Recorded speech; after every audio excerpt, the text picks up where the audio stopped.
Bonjour à tous, on va commencer cette conférence. On va parler donc maintenant de solaire, de stations de charge et d'autoconsommation. On est ravis de vous accueillir tous ici. Je m'appelle Steven Dolbeau et donc je suis le modérateur de cette table ronde. Je dirige l'agence de conseil en communication Anima Conseil. J'ai à ma gauche, Jean-Philippe Barral, qui est le responsable immobilier du groupe Bernard. Il nous expliquera ce que fait le groupe juste après. Et Yon Leaou Aluas, qui est le directeur général de DriveEco. Avant de commencer cette conférence et puis de leur demander de se présenter rapidement, je voudrais revenir sur un chiffre, 31%. C'est ce dont les transports sont aujourd'hui responsables en termes d'émissions de gaz à effet de serre. Donc les transports représentent 31% des émissions de gaz à effet de serre. Et donc c'est un levier majeur aujourd'hui pour pouvoir les réduire, de notamment électrifier le parc automobile et plus globalement des transports. C'est de ça dont on va parler aujourd'hui. Il y a encore 90% du parc qui n'est pas électrifié. Les objectifs, c'est 65% en 2025 et puis en 2030 passer quasiment à 100%. Ça reste très ambitieux, on va le voir. Donc il y a un vrai enjeu, d'autant plus que quand on aura 100% de voitures électriques, il faudra les alimenter, on ne va pas tout pouvoir faire passer, même grâce à nos centrales nucléaires sur le réseau tel qu'il est aujourd'hui. Et donc il faut qu'on ait une réflexion sur comment est-ce qu'on va alimenter ces nouvelles voitures. Yon, peut-être est-ce que tu peux nous présenter DriveEco en quelques mots, et puis ensuite on demandera à Jean-Philippe de présenter le groupe Bernard. Oui. Du coup, effectivement, 31%, c'est le constat qu'on a fait en 2010, qu'on a commencé l'aventure DriveEco. 30% des émissions de gaz à effet de serre proviennent de la mobilité. Et c'est là où on a commencé à réfléchir comment est-ce qu'on peut apporter notre solution à ce problème. Et on a développé à l'époque le concept de mobilité solaire. Donc, ça consiste à mettre en place des infrastructures qui permettent de produire l'énergie grâce au solaire localement et alimenter des véhicules électriques du coup avec cette énergie et in fine leur offrir une recharge 100% solaire, du coup 100% décarbonée. Parce que 30% des émissions qui viennent du véhicule lorsqu'ils sont en phase de déplacement, mais il faut également regarder la chaîne de production de l'énergie derrière, parce qu'aujourd'hui, dans le monde, si on regarde les réseaux électriques dans le monde, il y a 50% des véhicules électriques dans le monde qui sont alimentés par des sources décarbonées. Donc, autrement dit, si on prend les milliards de véhicules thermiques dans le monde, on les remplace tous par les véhicules électriques, finalement, on n'a résolu que la moitié du problème. Et c'est là où est née l'idée de DriveEco, c'est d'alimenter tous les véhicules électriques avec une source 100% décarbonée, de jour comme de nuit. Et donc ça, c'est le concept de DriveEco. Et aujourd'hui, on est un acteur majeur de la mobilité électrique en France. Donc on a aujourd'hui plus de 5000 points de charge sur toute la France. Alors ce ne sont pas aujourd'hui toutes des bornes solaires, mais c'est des bornes qui sont sur le continent alimentées par beaucoup de centrales nucléaires. Donc c'est quand même, ça reste décarboné. Mais il faut savoir qu'il reste beaucoup de véhicules thermiques. Et l'enjeu de la conversion de parc thermique en parc électrique va passer par la mise en place de l'infrastructure de recharge. Merci. Donc concrètement, vous faites des bornes et puis qui sont connectées directement à des ombrières qui peuvent fournir directement l'énergie en autoconsommation pour les voitures. Voilà, exactement. Donc ça, c'est le concept de mobilité solaire qu'on a développé. Et ce qui est important de noter, c'est pas une ombrière qui est installée sur un site, qui injecte son énergie sur le réseau, et après on a une borne qui pompe l'énergie sur notre point du même réseau. En fait, c'est complètement intégré. On va alimenter d'abord le véhicule électrique avec la source locale. On va stocker l'énergie pendant le jour pour pouvoir les distribuer la nuit, parce que même la nuit, on a besoin de recharge. Et Et après, effectivement, s'il y a un surplus, on va le partager avec le bâtiment, par exemple, sur un site immobilier, ou avec les réseaux, partagés avec les autres consommateurs du réseau. Ok, donc on reviendra un peu plus en détail là-dessus tout à l'heure quand on essaiera de faire une petite étude de cas avec notamment le groupe Bernard. Le groupe Bernard, Jean-Philippe, c'est quoi exactement? Qu'est-ce que vous faites? Alors donc nous, le groupe Bernard, on est donc distributeur donc, de véhicules particuliers et de véhicules industriels. Donc le groupe s'étend de Valence au sud jusqu'à Charleville-Mézières. On couvre une grande partie est de la France, donc avec toutes les grandes marques françaises et les marques véhicules industriels, Renault Trucks et Mercedes Trucks. Voilà. Donc c'est 2500 salariés, c'est à peu près 1,5 milliard de chiffre d'affaires. Alors les problématiques énergétiques, elles sont vraiment revenues un peu dramatiquement, j'ai envie de dire, devenues d'actualité à cause notamment de la guerre en Ukraine. Mais bon, ça avait été aussi déjà le cas un petit peu avec la crise du Covid. Est-ce que l'approvisionnement en énergie aujourd'hui est devenu un enjeu stratégique, un enjeu de souveraineté? On cherche aujourd'hui à s'approvisionner intégralement, localement en Europe. Est-ce que ça, c'est quelque chose, avant de rentrer dans la question de la mobilité, qui est crédible? Est-ce que c'est utopiste ou est-ce que est-ce que c'est crédible? Est-ce que ça peut être envisagé? Alors, pas seulement crédible, mais je pense que on n'a pas le choix. C'est-à-dire qu'aujourd'hui, en fait, il n'y a pas des raisons technologiques pour pas y arriver. Il y a juste une question de volonté, une question de financement aussi. Mais aujourd'hui, il n'y a pas de frein majeur à devenir complètement autonome en énergie. Et l'autonomie énergétique, on le voit tous malheureusement aujourd'hui, l'importance de cet enjeu. Mais ça, c'est un enjeu qui existe depuis on va dire des siècles. Hein.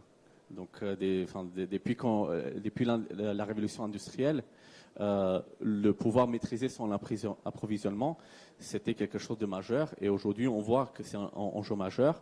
Qu'est-ce qui se passe si on ne l'a pas? Il y a le prix qui flambe. On peut pas, du coup, ça impacte notre mode de vie aussi. Ça peut impacter aussi la planète, on le voit. Donc, en fait, finalement, c'est un enjeu qui était toujours sous-jacent et qui émerge aujourd'hui avec les événements, les actualités. Mais en fait, c'est toujours un enjeu et maintenant, il faut qu'on commence à travailler, à mettre en place des technologies qui existent, à mettre en place une réglementation qui permet de faire ce développement et apporter les capitaux qui sont ultra disponibles aujourd'hui pour y arriver. Parce que finalement, cette crise, c'est aussi une opportunité pour des entreprises, pour toutes les entreprises des ENR d'ailleurs, puisque finalement, l'énergie, il devient presque plus intéressant aujourd'hui, par exemple, d'avoir recours au solaire ou à l'hydroélectricité, etc., notamment pour le solaire. En fait, le gros avantage de photovoltaïque, c'est une source d'énergie dont le coût n'arrête pas de baisser. Donc ça, c'est un premier enjeu économique. Deuxièmement, c'est très rapidement déployable. Donc lorsqu'il s'agit de mettre en place des moyens de production, il n'y a pas un moyen de production plus rapide à mettre en place que le photovoltaïque. Deuxièmement, il est très limité en termes de taille, c'est-à-dire qu'on peut mettre des panneaux solaires sur notre maison, on peut mettre sur notre société, sur nos bureaux, on peut mettre en place sur les centres commerciaux. En fait, c'est une technologie qui est très très modulaire. Et c'est ça le gros avantage de photovoltaïque. Bien sûr, au-delà des enjeux climatiques, ça répond à ces enjeux pour ces raisons. C'est pas cher, c'est rapidement déployable et c'est très modulaire. Cette question, notamment du coût, est-ce que c'est ça qui a fait bouger le groupe Bernard ou est-ce qu'il y avait d'autres motivations? Alors effectivement, nous, ce projet donc spécifiquement sur Valence où on a déployé donc à peu près 1000 m² de panneaux photovoltaïques, il est à plusieurs niveaux. En fait, on s'est inscrit dans une démarche donc d'accompagner les marques des constructeurs automobiles qu'on distribue. Et effectivement, vu le nombre de véhicules, 65% en 2025 et 30% et 90% en 2030, on se doit de déployer non seulement des bornes de recharge, mais aussi de répondre à une réglementation environnementale qui est le décret tertiaire. Et l'inflation aussi des énergies, et notamment l'électricité, nous a fallu dans l'installation d'ombrières et de panneaux solaires, en fait. Pour nous, ça a l'avantage de couvrir les véhicules, de recevoir les clients dans un environnement un peu plus protégé et de sécuriser une partie de notre facture énergétique en fait. Voilà. On est en train d'écrire aussi notre politique RSE et donc ça rentre vraiment dans ce cadre et ça fait partie intégrante de la transition énergétique en fait. Est-ce que, Yon, vous avez d'autres clients qui ont raisonné un peu comme ça, qui ont eu la même approche? Oui, tout à fait. En fait, il faut retracer l'histoire de Driveco. À l'époque, quand on a commencé notre aventure, en 2010, il y avait peut-être 200 véhicules électriques dans toute la France. Et nous, on est arrivé, on a dit pas seulement il faut des véhicules électriques, mais en plus, il faut les alimenter avec une source décarbonée. Donc, on était vus comme des extraterrestres, qu'on avait ce discours. Donc, il y avait déjà un premier niveau de convictions qu'on devait, le message qu'on devait passer, c'est que le futur est électrique. Donc ça, c'était en 2010 et aujourd'hui, on le vit tous. Aujourd'hui, si on regarde les pubs à la télé, c'est quasiment tous des pubs des véhicules électriques. Donc cette étape, on va dire, psychologiquement, les gens sont passés à l'électrique dans leur tête. Maintenant, une fois qu'on passe à l'électrique, après il y a l'autre enjeu, on parlait de 30% des émissions à gaz à effet de serre qui sont la mobilité électrique. Si ce véhicule électrique il est alimenté par une source carbonée, en fait il va toujours polluer. C'est ça la vérité. Et du coup, c'est là où les discussions avec le groupe Bernard et avec d'autres clients, ils se posent la question, mais en fait, comment est-ce qu'on peut faire en sorte que l'électrification est faite de façon propre et vertueuse pour l'environnement? Comment est-ce qu'on va aller jusqu'au bout de la démarche? Et c'est là où, effectivement, aujourd'hui, on a de plus en plus de clients qui se posent la question, comment est-ce que je vais alimenter ces véhicules électriques? Et au-delà des aspects environnementaux, il y a effectivement l'aspect coût et aussi délai des raccordements. Donc aujourd'hui, on est en train de mettre en place des infrastructures de recharge. Ça va faire pour la première fois dans 20 ou 30 ans en Europe, on va avoir une hausse de la consommation. Dans un contexte plutôt, il faut faire de la sobriété énergétique parce que ces véhicules électriques, ils utilisent beaucoup d'énergie. Et en plus, ils ont besoin de beaucoup de puissance. Et donc, pour répondre à ce besoin de puissance et énergie, du coup, le photovoltaïque, comme je disais, c'est une source qui est pas chère, déployable rapidement, et donc ça répond complètement à ces enjeux. Qu'est-ce qu'il faudrait aujourd'hui pour répondre en fait aux besoins, non pas à la demande, mais en fait aux besoins de décarbonation? Parce qu'aujourd'hui, quand on roule en France, on roule au nucléaire. Quand on roule en Allemagne avec une voiture électrique, en fait, on roule au charbon. Donc, qu'est-ce qu'on aurait besoin aujourd'hui? Quels sont les besoins en termes d'électrification et de comment dire de production photovoltaïque en mode autoconsommation pour pouvoir arriver à répondre aux besoins, quoi? En fait, aujourd'hui, le parc, la capacité de production de la France est à peu près 600 gigawatts. Donc, si on considère 600 gigawatts, le véhicule électrique va ajouter 10% à 600. Donc, ça fait 60 gigawatts. Donc, il faudra qu'on mette en place 60 gigawatts de sources de production supplémentaires. Maintenant, la question se pose, quelle technologie utiliser? Donc, on a bien sûr toutes les options qui sont possibles. On peut faire du charbon, mais on voit que le charbon c'est carboné, c'est pas une bonne idée pour la planète. Surtout avec le dernier rapport qui est sorti la semaine dernière, qui nous dit qu'on a 3 ans pour agir, pour inverser la courbe. Donc 3 ans, on est déjà en retard. Et donc, il faut des moyens de production qui sont rapidement déployables. Et du coup, c'est pour ça que je reviens sur les avantages du photovoltaïque. C'est une source pas chère, facilement déployable. Il y a quand même des inconvénients, bien sûr, parce qu'on ne produit pas la nuit, par exemple. Et c'est là où les technologies des batteries qui ont beaucoup avancé, et surtout avec l'arrivée des véhicules, on arrive à atteindre des tailles critiques de production des batteries, qui nous permet aujourd'hui de déployer des centrales photovoltaïques, ce que j'appelle moi deuxième génération, c'est-à-dire couplées aux batteries, qui permet de produire l'énergie et aussi de délivrer au bon moment. Donc voilà, pour moi, le monde de demain, ça sera un monde, même en France, où on va avoir il faut avoir beaucoup plus de photovoltaïque. Il faut coupler ça aussi avec de l'éolien. Et après, l'avantage du nucléaire, c'est effectivement c'est une source décarbonée, mais c'est pas renouvelable déjà. Et deuxièmement, c'est très très long à mettre en place. On n'a juste pas le temps. Donc on note bien que la flexibilité en fait du solaire, elle permet une installation rapide. C'est une question qu'on n'avait pas préparée, j'ose vous la poser quand même parce qu'en fait elle me titille. Quid de l'hydrogène? Est-ce que ça aussi c'est une possibilité qui s'offre et est-ce que c'est envisageable de la voir se développer rapidement? Alors, ça dépend de l'usage, ce qu'on fait avec l'hydrogène. Par exemple, l'hydrogène au service de la mobilité, c'est pas adapté aux véhicules particuliers. Donc, tous les véhicules légers, c'est pas en source parce que c'est très coûteux à mettre en place, c'est dangereux, c'est explosif, voilà. Et en plus, ça répond pas. En fait, on pense qu'un véhicule électrique se recharge comme un véhicule thermique. On va à la station et on fait le plein. En fait, c'est faux. Un véhicule électrique, c'est un téléphone portable. On le recharge dès qu'on peut. On peut partout. Et du coup, c'est pour ça que l'hydrogène n'est pas une solution à la mobilité pour les véhicules légers. Ça pourrait être une solution pour des camions de long trajet. Là, effectivement, c'est une solution. Mais il faut également avoir en compte le fait qu'on n'a pas le temps. Et l'hydrogène, il a 15 à 20 ans de retard par rapport aux batteries lithium-ion et à l'électrique. Donc pareil, c'est peut-être une solution, mais ce n'est pas une solution qui est déployable facilement demain. Quels sont les freins aujourd'hui au déploiement de l'énergie solaire et de solutions comme les vôtres et de la mobilité solaire de manière un peu plus générale?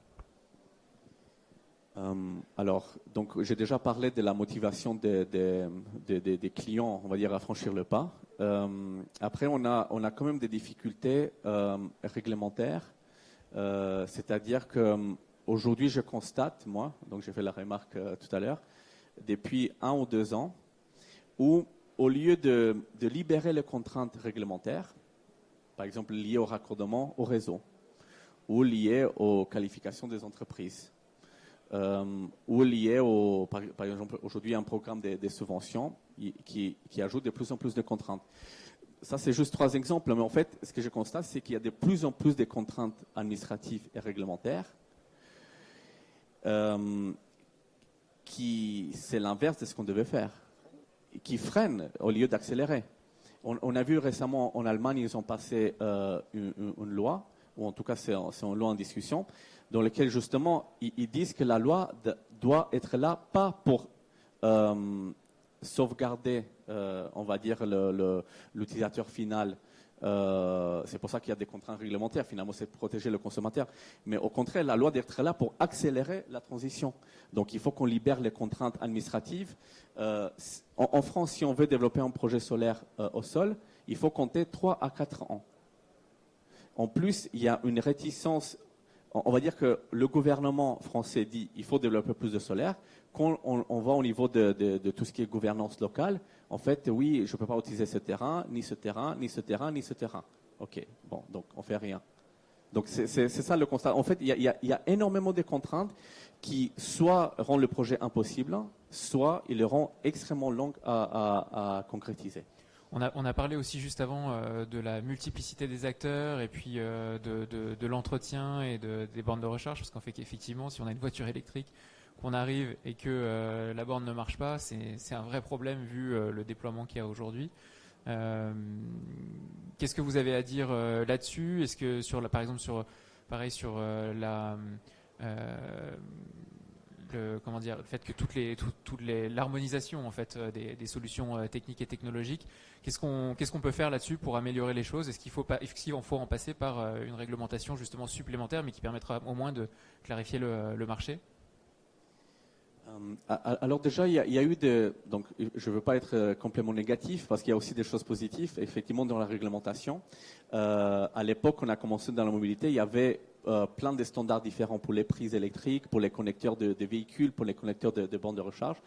Donc tout ça, c'est standardisé aujourd'hui. Donc ça, c'est une très bonne chose parce que voilà, avant, il y avait 30 connecteurs différents. On ne savait pas si le véhicule est compatible avec la borne ou vice-versa. Donc effectivement, ça c'est une bonne étape qui est derrière nous.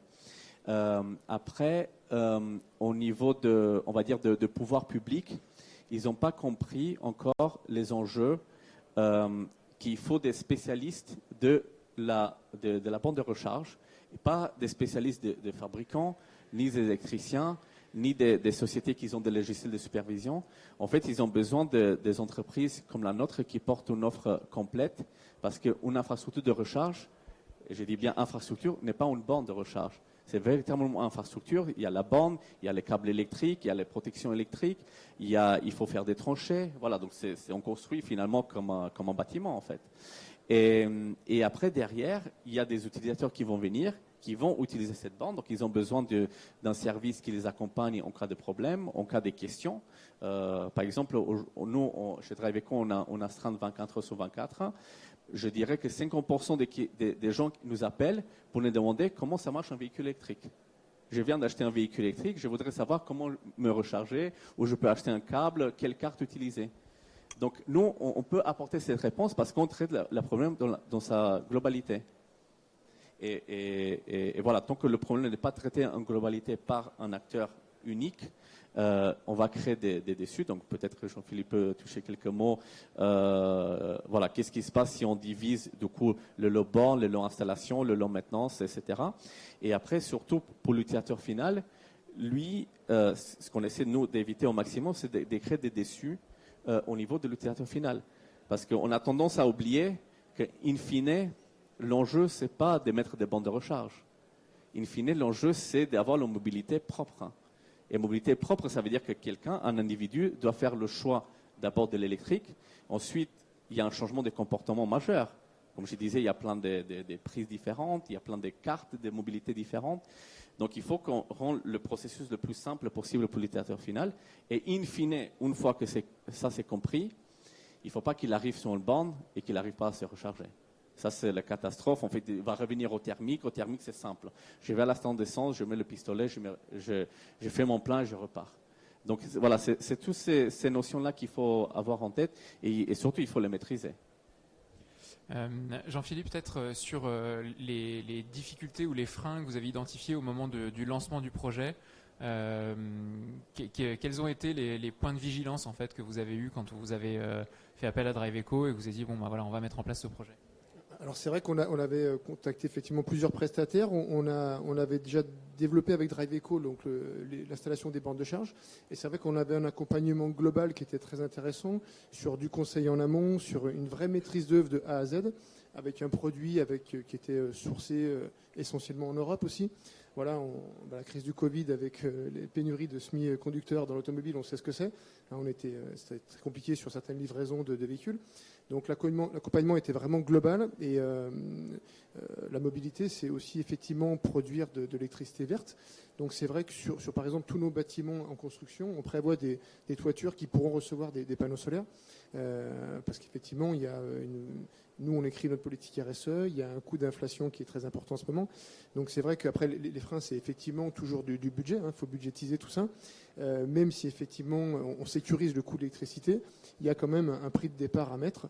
Mais voilà, ça fait partie de notre philosophie d'aller de l'avant, de livrer des véhicules électriques et d'avoir un service pour nos clients vraiment clé en main et d'alimenter les bandes de charge avec du solaire en fait. Voilà, c'était une démarche vraiment globale.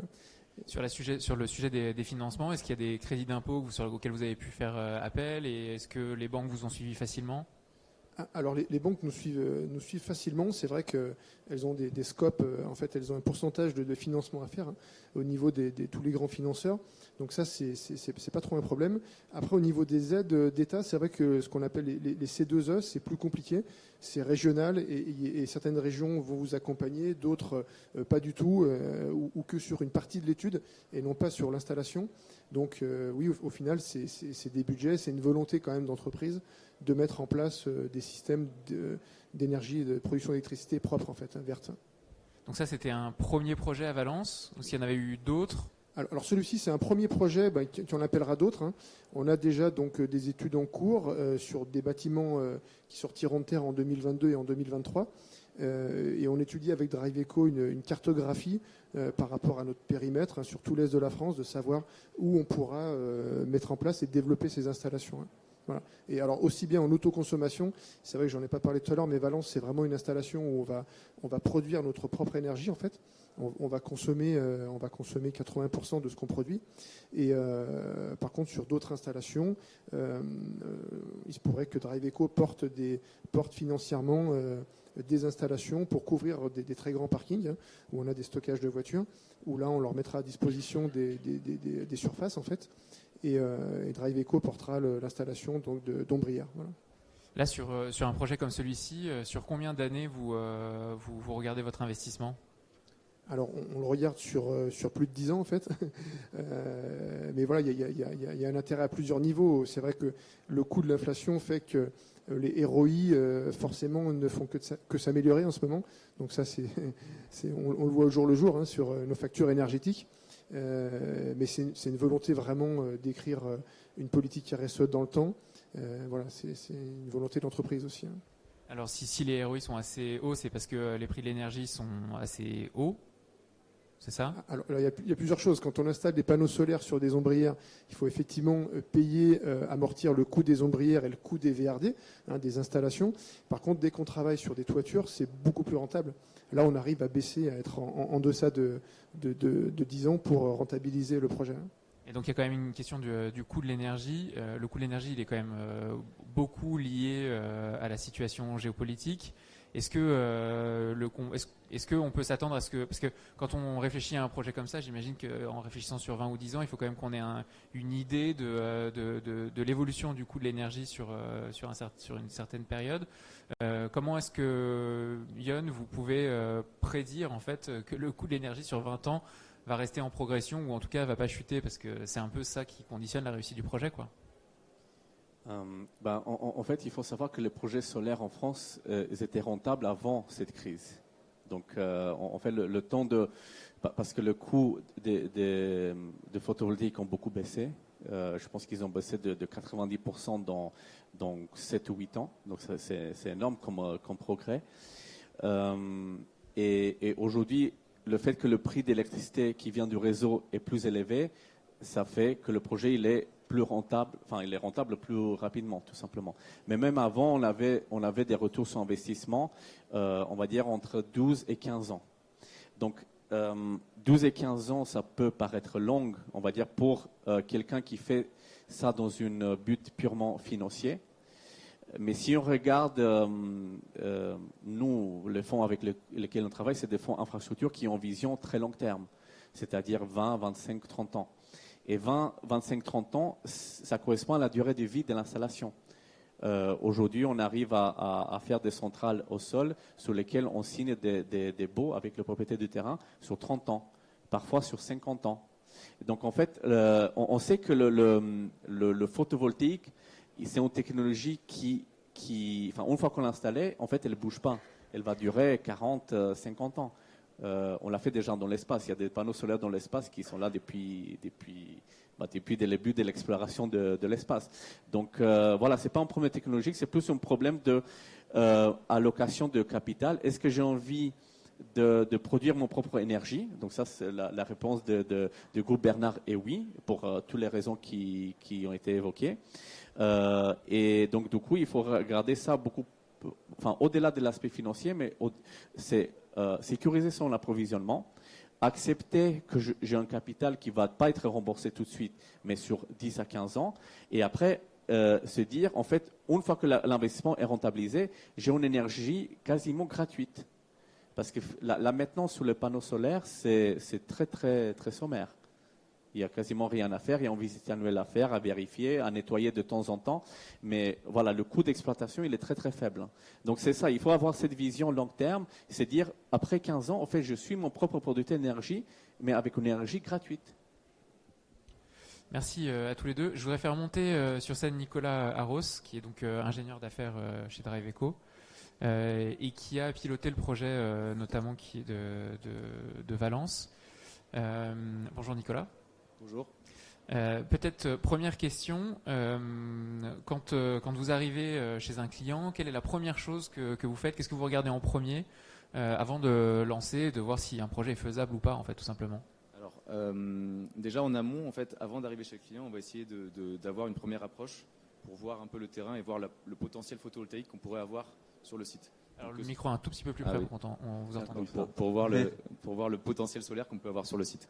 Donc par exemple, si on a des grandes surfaces de toiture qui peuvent être exploitables ou pas, si la toiture est capable de recevoir les panneaux solaires ou pas, les surfaces de parking et éventuellement le besoin en borne de recharge que le client va avoir.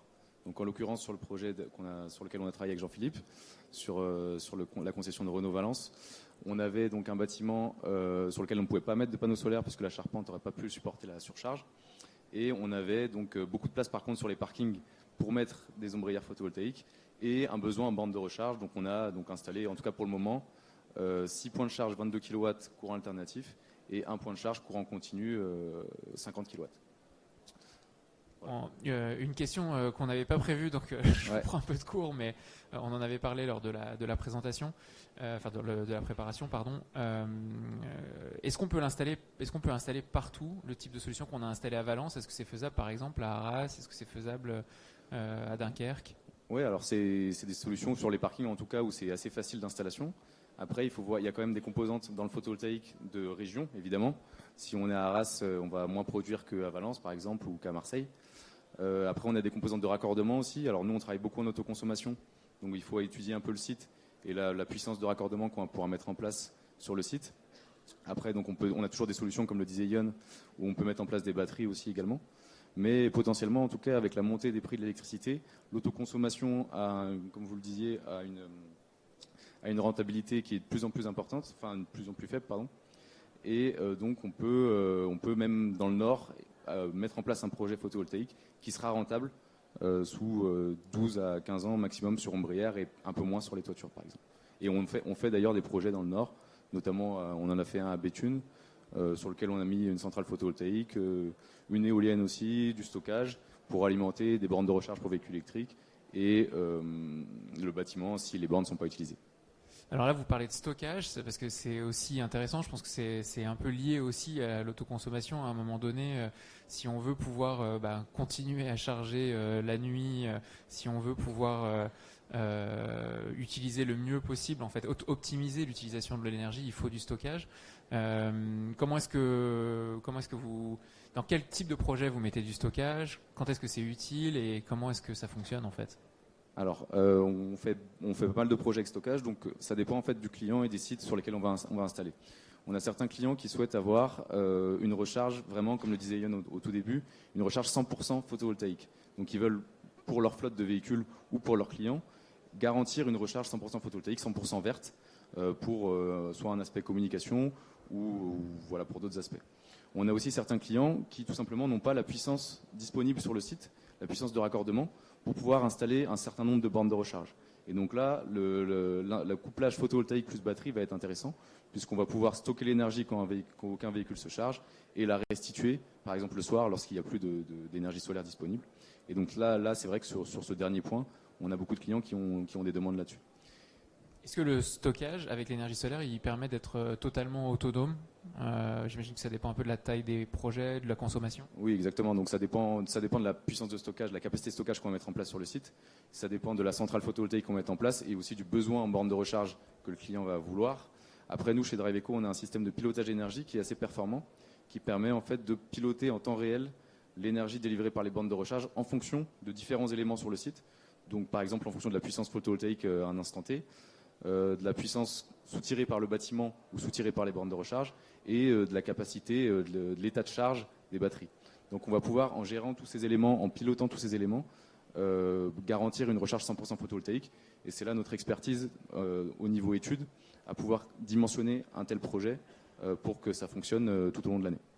Alors on parle d'autoconsommation, mais on rappelle qu'on est quand même toujours bien connecté au système d'alimentation globale d'EDF. On est toujours connecté à EDF. En revanche, est-ce que si jamais il y a une coupure d'EDF, si j'ai du stockage, est-ce que je reste indépendant et je peux quand même avoir accès à mon énergie? Alors on est capable aussi donc, de proposer des installations off-grid, donc non raccordées au réseau. C'est ce qu'on a fait notamment en Corse avec nos 2 parasols. Donc, c'est 2 démonstrateurs qu'on a construits en 2015 et 2016. Donc, qui sont des démonstrateurs des ombrières photovoltaïques avec des batteries, des bornes de recharge et qui peuvent fonctionner off-grid. Après, aujourd'hui, c'est vrai que souvent, on travaille sur des sites qui ont un raccordement réseau. Ça permet, en cas extrême où la centrale photovoltaïque ne fonctionnerait plus, de pouvoir quand même avoir une petite puissance pour recharger les véhicules électriques. Donc la plupart des projets, on travaille quand même sur des projets qui sont raccordés au réseau, mais on est capable donc de faire des projets off-grid. Et nos parasols en Corse ont fonctionné pendant quelques mois, au début il me semble, sans raccordement au réseau, et ça fonctionnait très bien. Alors il y a quand même, c'est peut-être une question à la fois là pour Yon et pour Nicolas, il y a quand même une composante IT qui est très forte en fait, parce qu'à un moment donné il faut piloter tout ça.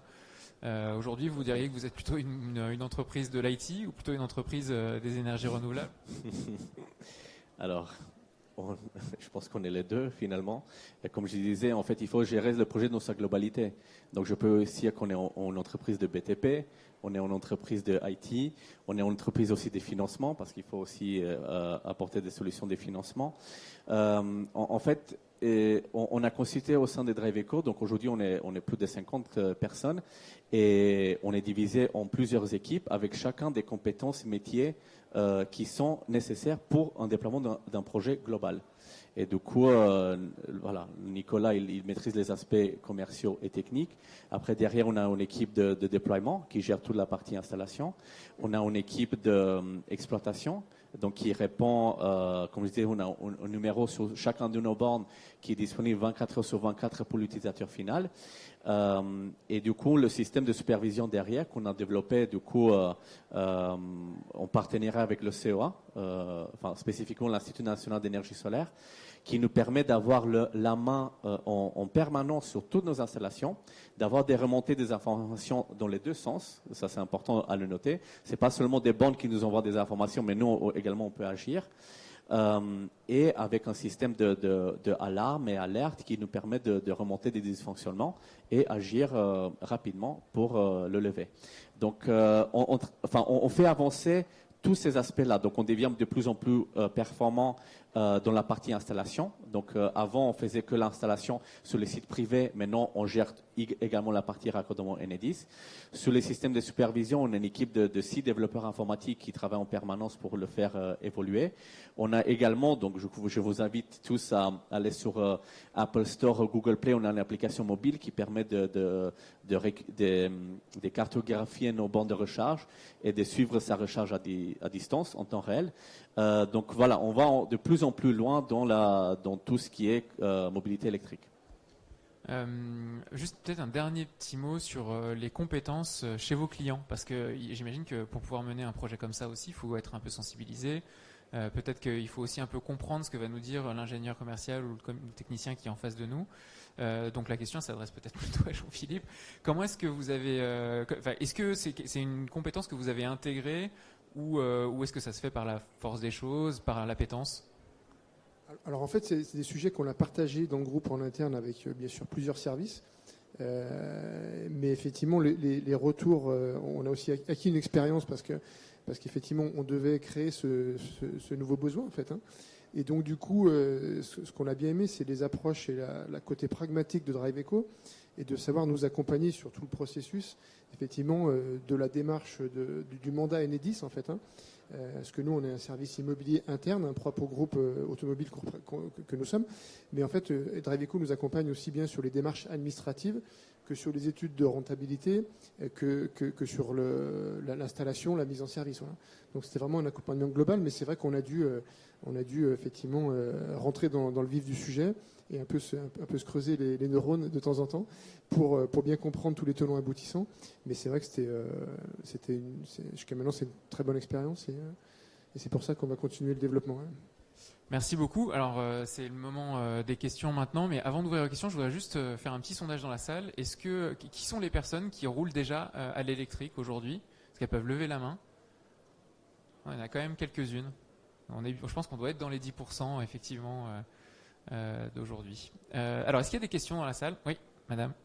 Je vous passe le micro tout de suite. Pas de commentaire. Une question. Sylvie Perrin, la plateforme verte. Question, vous avez indiqué tout à l'heure qu'un modèle performant, c'était pas simplement une borne, mais un ensemble de choses autour de la borne et tout le raccordement, toute une infrastructure. Est-ce que vous pouvez nous dire où vous pensez, vous, Driveco, que vos concurrents se trompent sur d'autres aspects?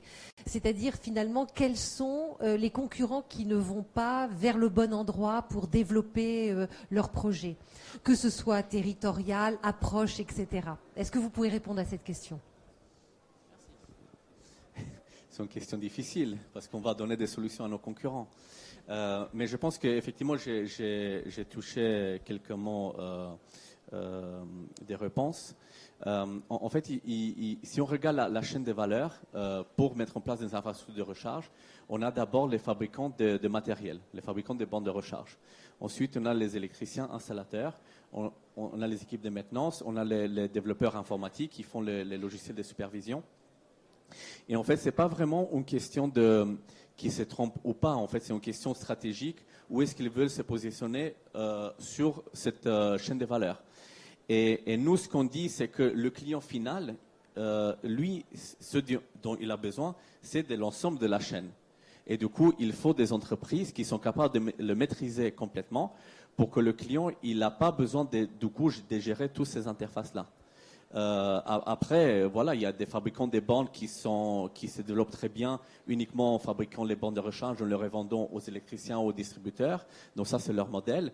Mais et du coup, c'est ça leur stratégie. Mais in fine, nous, on dit que l'utilisateur final, c'est à celui-là qu'on s'adresse, celui qui a le véhicule électrique. Donc vous, parce que vous avez levé la main, il faut que vous, quand vous arrivez sur une borne, en l'occurrence Driveco, j'espère, vous n'avez pas de difficultés. En fait, il faut que ça soit un acte naturel, intuitif, et que votre préoccupation quotidienne ne devait pas être comment je recharge mon véhicule. Voilà.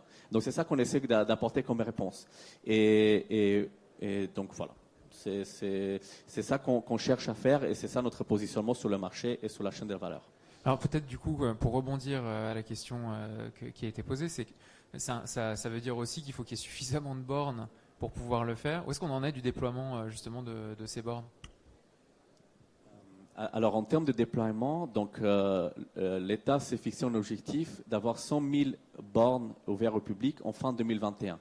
Mais il y a un sujet, est-ce que ces bornes, est-ce que ces points de charge, admettons c'est 100 000 points de charge. Aujourd'hui, on est à 60 000. Et on a un rythme de déploiement d'à peu près 10 000 points de charge par mois. Donc, 1000 points de charge par mois. Donc, ça veut dire 12 000 par an. Donc, si on fait le calcul rapidement, ça veut dire qu'on ne va pas atteindre l'objectif fin 2021 avant 2024. Donc, déjà, il y a un problème. Voilà. Donc, pour répondre simplement, on est très en retard sur le déploiement des bandes de recharge, très, très en retard. Il y a des raisons à ça. J'ai expliqué toutes les contraintes qui se rajoutent plutôt que de se libérer. Et après, il faut aussi avoir en tête une ratio. Il faut avoir à peu près une borne ouverte au public pour 10 véhicules électriques. Aujourd'hui, à peu près 1 million de véhicules électriques dans toute la France, il y a 60 000 bornes. Donc déjà, le ratio, c'est environ 15. Et donc, si on continue ce retard, parce que justement, le vent, et je pense que Jean-Philippe peut attester de ça, le vent des véhicules électriques, ils sont en très, très forte accélération. Et les bandes de recharge, le déploiement, pas seulement il est en retard, mais en plus, il ne suit pas la même courbe. Donc, ça veut dire que tous les jours, on est encore plus en retard. Donc, il faut absolument libérer les contraintes réglementaires, administratives. Il faut que la loi est là, encore une fois, comme j'ai vu en Allemagne, au service de l'accélération des déploiements et pas à mettre des garde-fous partout. Est-ce qu'il y a une autre question? Oui. Et ce sera la dernière, puisqu'on arrive au terme de la conférence. Bonjour, Didier Lafaille de la Commission de régulation de l'énergie. J'ai 2 remarques et une question. Première remarque, je n'ai pas vu dans les règlements européens, directives, dans la loi, un objectif de 100% de véhicules électriques. Il y a d'autres technologies, vous avez parlé d'hydrogène, il y a le bio-GNV, il y a les biocarburants actuellement. Donc il n'y a pas d'objectif de 100% de NR. Et dans la loi française, par contre, il y a un objectif de déploiement en matière d'infrastructure de recharge. Et je retiens 2 bornes et on est très certainement en retard. Deuxième remarque, attention à l'usage du véhicule électrique. On commence à avoir des publicités, je ne sais pas si vous avez vu, vous achetez une voiture, vous la laissez dans votre garage et vous prenez votre vélo. Là, vous êtes en train de nous dire, laissez votre voiture au garage dans la journée, je vais la recharger avec du photovoltaïque et vous l'utiliserez la nuit. En fin de compte, c'est un petit peu ça. Donc attention, parce que demain, on va acheter des véhicules et on ne les utilisera pas parce qu'il y aura des contraintes. Par contre, là où ça m'intéresse, c'est savoir quelles sont les contraintes administratives et réglementaires que vous rencontrez en matière de raccordement. C'est quoi ces contraintes ? C'est pas tout de dire, il y a des contraintes. Donnez-moi des exemples. Merci. Merci. Yann ? Je me permets quand même de répondre à la deuxième remarque. Vous avez dit qu'un véhicule électrique, on le laisse à la maison la journée.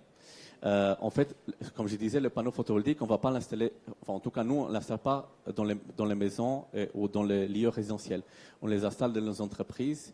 Et là, c'est au service, du coup, parce que ce sont des bandes ouvertes au public, donc c'est au service du public. Donc, toute cette énergie va finalement aller dans le véhicule électrique qui roule et pas qui stationne.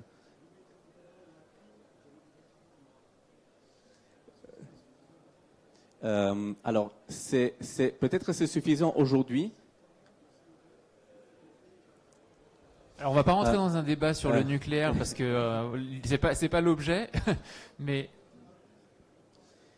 non. Oui, mais après il y a des contraintes aussi d'augmentation de la production qui vont être nécessaires pour servir le. Oui, c'est ça. Effectivement, j'ai touché quelques mots. En fait, le nucléaire, effectivement, c'est décarboné. Donc aujourd'hui, lorsqu'on recharge un véhicule électrique sur le réseau continental, je l'ai dit au début de la discussion, c'est vrai que c'est décarboné. Donc ça, c'est une bonne chose. La France est bas carbone. Voilà, c'est vrai. C'est pas complètement décarboné, c'est bas carbone. Et effectivement, même pour produire les panneaux photovoltaïques, même pour les mettre en place, on utilise un petit peu de carbone. Mais l'objectif, c'est pas de dire est-ce que c'est 0 ou 100%, mais jusqu'à où est-ce qu'on peut le réduire? Donc, notamment avec le photovoltaïque, on peut réduire l'empreinte carbone. Donc, ça, en Corse notamment, sur nos deux centrales, on peut réduire l'empreinte carbone d'un véhicule électrique de 98%. Parce qu'en Corse, on a malheureusement beaucoup de centrales au fioul qui sont très carbonées. Après, concrètement, sur les contraintes de raccordement, en fait, déjà, donc j'ai vu que Enedis a mis en place récemment, mais je n'ai pas réussi à le trouver sur Internet, une cartographie de leurs transformateurs locaux qui nous permet de connaître quelle est la capacité des raccordements de ces transformateurs. Donc ça, c'est une donnée qui est essentielle pour nous, pour savoir combien de bornes est-ce qu'on est capable de mettre sur un site donné sans avoir à faire des travaux lourds de réseau électrique. Donc ça, c'est déjà une première contrainte. On n'a pas l'information.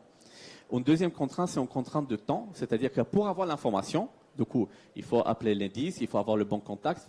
Le bon contact, peut-être il n'a pas l'information, il faut se déplacer sur site.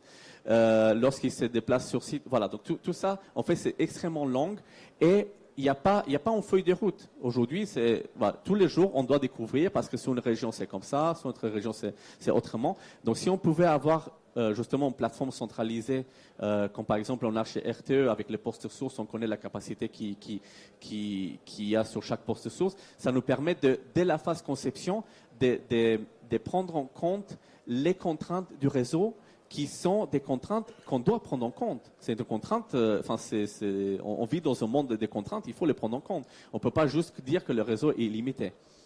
Et donc ça, c'est un premier point. Le deuxième point, c'est pas toujours clair. Par exemple, la prise en charge pour les bandes de recharge de coûts de raccordement à 75%. C'est pas clair. Est-ce que c'est reconduit, c'est pas reconduit? Quels sont les critères pour être éligible? Donc il y a un problème voilà. Pour résumer, il y a un problème de délai, il y a un problème de clarté. Et après simplement, parfois il y a purement des problèmes de capacité des réseaux. Ça veut dire qu'on ne peut pas le renforcer plus. Et ça, c'est une contrainte qui, pareil, il faut la connaître. Nous, on a des solutions techniques pour la contourner, pour complètement la supprimer, en mettant des systèmes de stockage. Il faut savoir que nous, Driveco, donc avec notre maison mère qui est un producteur d'énergie solaire, on vient de mettre en service la plus grande système de stockage en Europe. Donc c'est en batterie en Belgique de 100 MWh. Donc on a des solutions techniques pour contourner ce problème. Mais il faut qu'on ait l'information rapidement et de façon claire. Et voilà, c'est ça que je peux dire sur les contraintes. Merci beaucoup. Du coup, on arrive au terme de cette conférence. Je pense qu'on peut remercier et applaudir nos intervenants. Et puis, merci à vous d'avoir participé à cette conférence et d'être venus nombreux. Si vous souhaitez poursuivre la discussion, n'hésitez pas, on est à votre disposition. Merci beaucoup.